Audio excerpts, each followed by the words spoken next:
Hi friends, எல்லோரும் எப்படி இருக்கீங்க? இந்த வீடியோவில் நான் காலையில் எழுந்திரிச்சு குக் பண்ணி முடிச்சுட்டு என்னோடய கிச்சனை எப்படி க்ளீன் பண்ணுவேன் அப்படிங்கிறத இந்த வீடியோவில் நான் உங்களுக்கு ஷேர் பண்ணணும்னு நினச்சேங்க. நீங்கள் நம்ம சேனலை ஃபர்ஸ்ட் டைம் பார்க்குறீங்கன்னா மறக்காமல் சேனலை சப்ஸ்கிரைப் பண்ணுங்கள், பக்கத்தில் இருக்கிற பெல் பட்டனை ப்ரெஸ் பண்ணுங்கள். அப்போ தான் நாங்கள் போடுற வீடியோஸ் கண்டினியூஸாக நீங்கள் பார்க்க முடியும். சமைச்சதுக்கப்புறம் பார்த்தீங்கன்னா சமைச்சு முடித்தது எல்லாத்தையுமே நம்ம டைனிங் டேபிளுக்கு ஷிஃப்ட் பண்ணிடுவேங்க. அதுக்கப்புறமா திங்ஸ் அங்கங்கே கிடக்கும் இல்லையா, நம்ம குக் பண்ணுறப்போ அப்படியே போட்டிருப்போம்.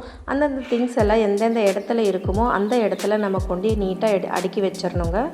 நீட்டாக அடுக்கி வச்சதுக்கப்புறம் பார்த்திங்கன்னா ஒரு வேஸ்ட் கிளாத் எடுத்துகிட்டு இந்த மாதிரி டஸ்ட் பார்ட்டிகல்ஸ் இருக்கும் இல்லையா, கவுண்டர் டாப் மேலே உங்களுக்கு எக்கச்சக்கமான டஸ்ட் பார்ட்டிகல்ஸ் இருக்கும். நம்ம குக் பண்ணுறப்ப என்னென்னமோ போட்டிருப்போம். அதை எல்லாமே இந்த மாதிரி ஒரு வேஸ்ட் கிளாத்தில் தள்ளி விட்டுறலாங்க. நீட்டாக அதை எடுத்துட்டோன்னா தான் அதுக்கப்புறம் நம்ம ஸ்ப்ரே பண்ணி ஸ்பாஞ்சில் துடைக்கிறப்போ அந்த ஸ்பாஞ்ச் ரொம்ப அழுக்காகாமல் இருக்கும். இந்த ஸ்ப்ரே பார்த்திங்கன்னா நான் மீஷோவில் தாங்க வாங்கினேன். ஸ்டவ்வை க்ளீன் பண்ணுறதுக்காக வாங்கியிருந்தேங்க. நான் அப்படியே கவுண்டர் டாப்லேயும் அதை லைட்டாக ஸ்ப்ரே பண்ணிவிட்டு எல்லாம் தொடச்சி விட்டுருவேங்க.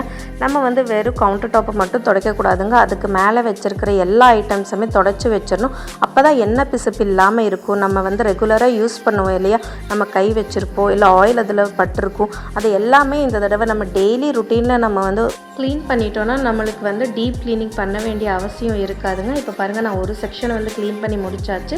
இப்போ இந்த பக்கம் ஸ்டவ் இருக்கிற பக்கம் நான் எல்லாமே தொடச்சிட்ருக்கேன். நான் ஃபஸ்ட்டு சொன்ன மாதிரி ஒரு வேஸ்ட் கிளாத்தில் இந்த மாதிரி எல்லாத்தையுமே தொடச்சி எடுத்து வச்சிடலாங்க. லேடிஸ் நம்ம எல்லாருமே ஒர்க்கிங் உமனாக இருக்கட்டும் இல்லை ஹவுஸ் ஒய்ஃபாக இருக்கட்டும், நம்மளோட மேக்ஸிமம் ஆஃப் த டைம் நம்ம கிச்சனில் தாங்க ஸ்பெண்ட் பண்ணுறோம். அதனால் நம்மளோட கிச்சனை நீட்டாகவும் ஹைஜீனிக்காகவும் வச்சுருக்க வேண்டியது நம்மளோட ரெஸ்பான்சிபிலிட்டி தாங்க.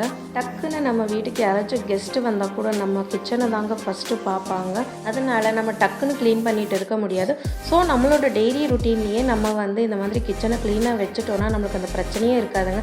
எப்போவுமே எப்போ கெஸ்ட்டு வந்தாலும் அவங்க பார்க்குறப்போ நம்மளோட கிச்சன் நீட்டாக இருக்கும். ஃபர்ஸ்டெல்லாம் நான் கிளாத்தில் தான் தொடப்பேங்க. இப்போ தான் ரீசெண்டாக கடைக்கு போனப்போ இந்த ப்ராடக்ட்டை பார்த்தேன். இந்த ஸ்பாஞ்ச் சரி நல்லாயிருக்கும், வாங்கி யூஸ் பண்ணி பார்க்கலாம் அப்படின்ட்டு வாங்கி யூஸ் பண்ணிகிட்ருக்கேன். நல்லா தாங்க இருக்குது. நம்ம கிளாத்தில் விட இது நல்லாவே தண்ணி உங்களுக்கு உறிஞ்சிடுது. அடுப்பு மேலே அந்த லிக்விடை நல்லா ஸ்ப்ரே பண்ணி விட்டுட்டு அதுக்கப்புறமா இதை எல்லாத்தையுமே வாஷ் பண்ணி வச்சிடலாங்க. ஏன் முன்னாடி வாஷ் பண்ணி வைக்கிறோன்னா நம்ம அடுப்பு க்ளீன் பண்ணி முடிக்கிறதுக்குள்ளே இது எல்லாமே காஞ்சிரும். அதுக்கப்புறமா இதை எடுத்து வச்சுக்கலாம்ல, அதனால தான் முன்னாடியே வாஷ் பண்ணி வச்சிடலாங்க. இதை வாஷ் பண்ணி முடித்ததுக்கப்புறம் பார்த்திங்கன்னா உங்களுக்கு அடுப்பு நல்லா ஊறி இருக்கும். அது மேலே இந்த மாதிரி நான் கையிலேயே கொஞ்சம் தேய்ப்பேங்க. ஏன்னா நம்ம ஸ்க்ரப் யூஸ் பண்ணோன்னா இது டேமேஜ் ஆகிடுமோ அப்படிங்கிறதுக்காக நான் கையிலேயே முடிஞ்ச அளவுக்கு ஸ்ப்ரே பண்ணி அந்த பிடிச்சிருக்கும் இல்லையா, நான் கஞ்சி ஏதோ மொத்தத்தில் பிடிச்சிருக்காது எல்லாமே நம்ம இந்த மாதிரி கையில் இது பண்ணிவிட்டு இந்த ஸ்பாஞ்சில் தொடச்சி எடுத்துடலாங்க.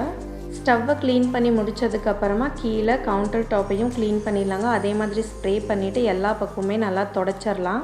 ஸ்டவ் க்ளீன் பண்ணி முடிச்சுட்டு லாஸ்ட்டாக நம்ம சிங்குக்கு பக்கத்தில் வந்துட்டோங்க.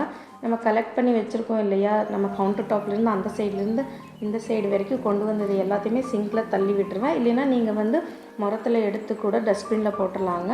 போட்டுட்டு அதுக்கப்புறமா அந்த இடத்த நல்லா தொடச்சிடலாங்க. வேஸ்ட் கிளாத்லேயே தொடச்சிட்டு இருக்கிற பாத்திரத்தை எல்லாமே நம்ம வாஷ் பண்ணி குடையில் போட்டுடலாங்க. நிறைய பேர் என்ன பண்ணுவாங்கன்னா சிங்கில் இருக்கிற எல்லா பாத்திரத்துக்கும் சோப்பு போட்டுட்டு கடைசியில் கழுவி வைப்பாங்க. பட் நான் அப்படி பண்ண மாட்டேங்க. 4 பாத்திரமாக நம்ம தேய்ச்சிட்டு அதுக்கப்புறமா கழுவோன்னா பாத்திரம் எல்லாமே சுத்தமாக இருக்குங்க. லாஸ்ட்டாக பாத்திரம் எல்லாம் கழுவி முடிச்சதுக்கப்புறம் இந்த ஸ்பாஞ்சையும் நல்லா கையிலேயே தேய்ச்சி இந்த மாதிரி கழுவிட்டு ஜன்னலை காய வச்சுட்டு சிங்கை கழுவலாங்க. சிங்கில் எல்லாம் சுற்றி ஒட்டி இருக்கும். அதையெல்லாம் கொஞ்சமாக தேய்ச்சிட்டு தண்ணி ஊற்றி கழுவிட்டு அதுக்கப்புறமா உங்ககிட்ட லிக்விட் இருந்துச்சுன்னா லிக்விடை ஊற்றுங்க. நான் பார்த்தீங்கன்னா இந்த சோப்லேயே கொஞ்சமாக தண்ணி இருக்கும், அதையவே ஃபுல்லாக ஊற்றிட்டு ஒரு ப்ரஷ்ஷை வைத்து இந்த மாதிரி நல்லா தேய்ச்சிருவேங்க. இந்த மாதிரி ஃபுல்லாக எல்லா பக்கமுமே நல்லா தேய்ச்சிட்டு தண்ணியை ஊற்றி கழுவி விட்டுறலாங்க. கழுவுனதுக்கப்புறமா பார்த்திங்கன்னா நம்மளோட சிங்க்கு எப்போவுமே பளபளன்னு இருக்கும்.